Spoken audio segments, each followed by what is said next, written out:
Bismillahirrahmanirrahim. Assalamualaikum warahmatullahi wabarakatuh. Jumpa lagi di channel YouTube Rivanesta. Masih di sudut edukasi belajar mudah dan menyenangkan. Bagaimana kabar adik-adik sekalian, khususnya siswa-siswi kelas 5? Semoga hari ini kalian dalam keadaan sehat. Karena dengan kondisi yang sehat pastinya kita bisa melakukan berbagai kegiatan yang kita inginkan. Dan dengan kondisi yang sehat pula kita bisa belajar bersama untuk membahas soal-soal dari buku penilaian Bu Pena untuk SD atau MI kelas 5 ya. Dan kita masih di jilid 5D, tema 8, lingkungan sahabat kita. Dan pada kesempatan kali ini kita akan membahas soal ayo berlatih yang terakhir ya di tema 8 subtema 1, yaitu di pendamping pembelajaran 5.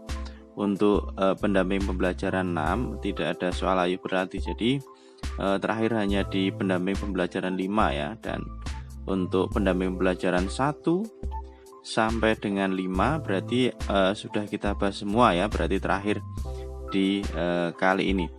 Kemudian untuk latihan soal tema 8 subtema 1 sudah kita bahas, jadi yang ketinggalan bisa dicek atau dilihat di playlist ya, Bu Pena kelas 5.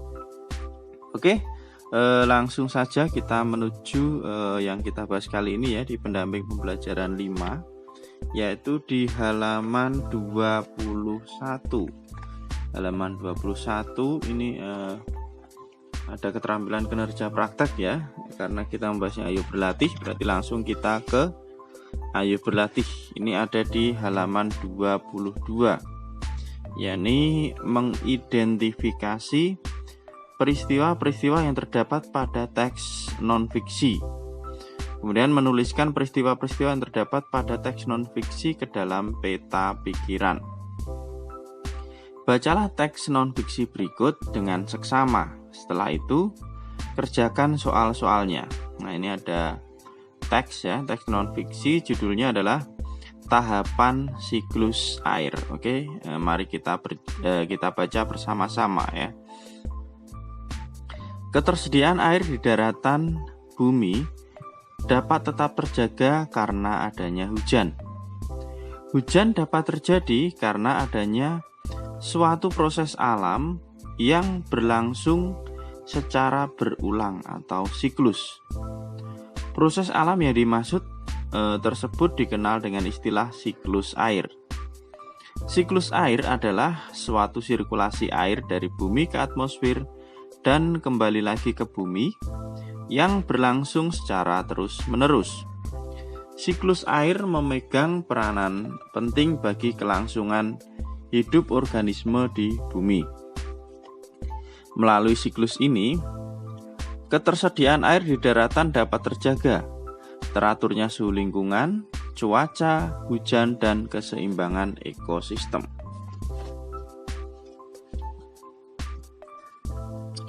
Siklus hidrologi diawali oleh terjadinya penguapan air yang ada di permukaan bumi.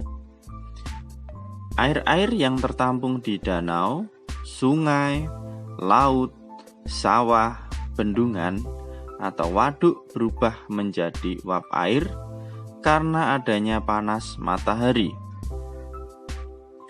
Penguapan serupa juga terjadi pada air yang terdapat di permukaan tanah. Penguapan ini disebut dengan istilah evaporasi. Evaporasi mengubah air berwujud cair menjadi air yang berwujud gas atau uap air. Setelah itu, uap air menuju atmosfer bumi. Semakin tinggi panas matahari, misalnya saat musim kemarau, jumlah air yang menjadi uap air dan naik ke atmosfer bumi juga akan semakin besar.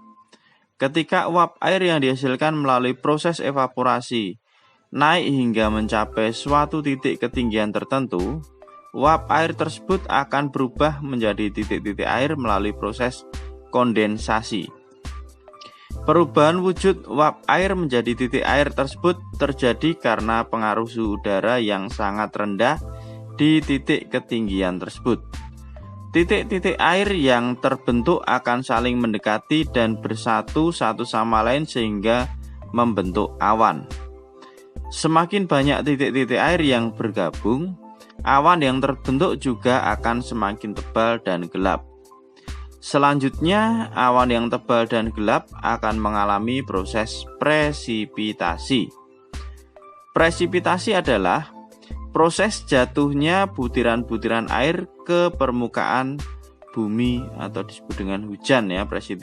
Presipitasi itu nama lainnya adalah hujan ya. Pada saat terjadi hujan, sebagian air akan mengisi tempat-tempat menampung air seperti sungai, danau, waduk, dan laut. Sebagian air yang lain, air akan bergerak ke dalam pori-pori tanah, merembes dan terakumulasi menjadi air tanah.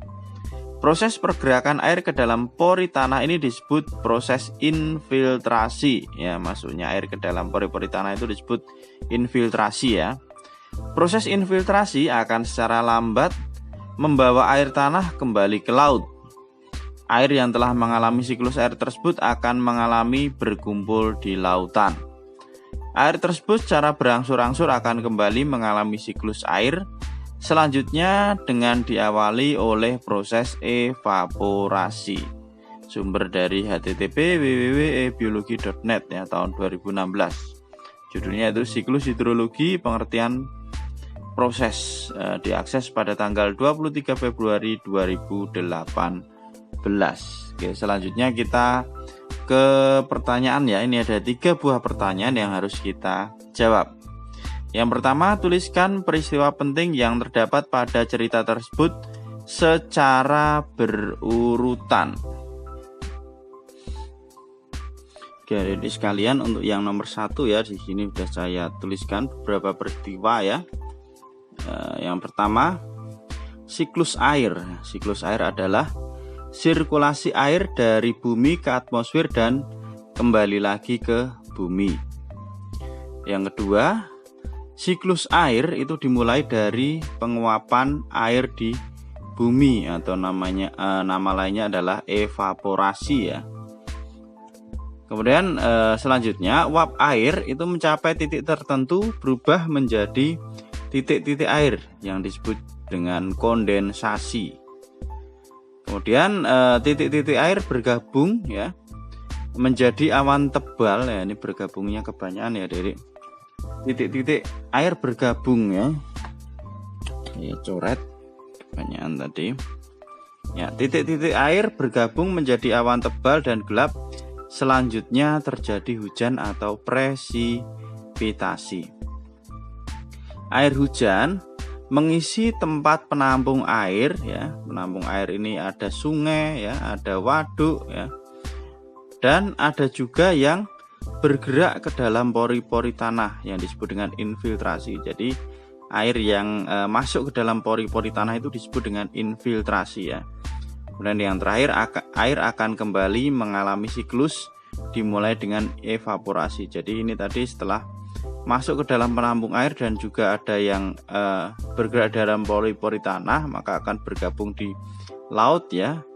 Maka setelah itu akan terjadi evaporasi ya. Jadi evaporasi itu tidak hanya berasal dari air laut, sebenarnya dari sungai, dari danau itu juga terjadi evaporasi atau penguapan dan nanti akan berkumpul menjadi awan ya. Itu adalah proses siklus air atau daur hidrologi. Nah, ini tadi untuk pertanyaan nomor 1 ya. Peristiwa-peristiwa penting yang terdapat pada cerita. Selanjutnya nomor 2, buatlah peta pikiran dari cerita di atas. Nah, ini peta pikirannya cukup singkat ya, Adik-adik di sini. Nah, jadi tahapan siklus air itu dimulai dari penguapan ya atau evaporasi. Kemudian terjadi kondensasi ya. Kondensasi tadi adalah dari uap tersebut menjadi titik-titik air ya. Ini bergabung menjadi awan ya. Titik-titik air tadi bergabung menjadi satu, menjadi awan tebal ya dan gelap. Nah, akhirnya setelah terjadi awan gelap dan tebal akan jatuh menjadi hujan atau presipitasi ya. Nah, air hujan tersebut tadi akan masuk ke dalam penampung air ya.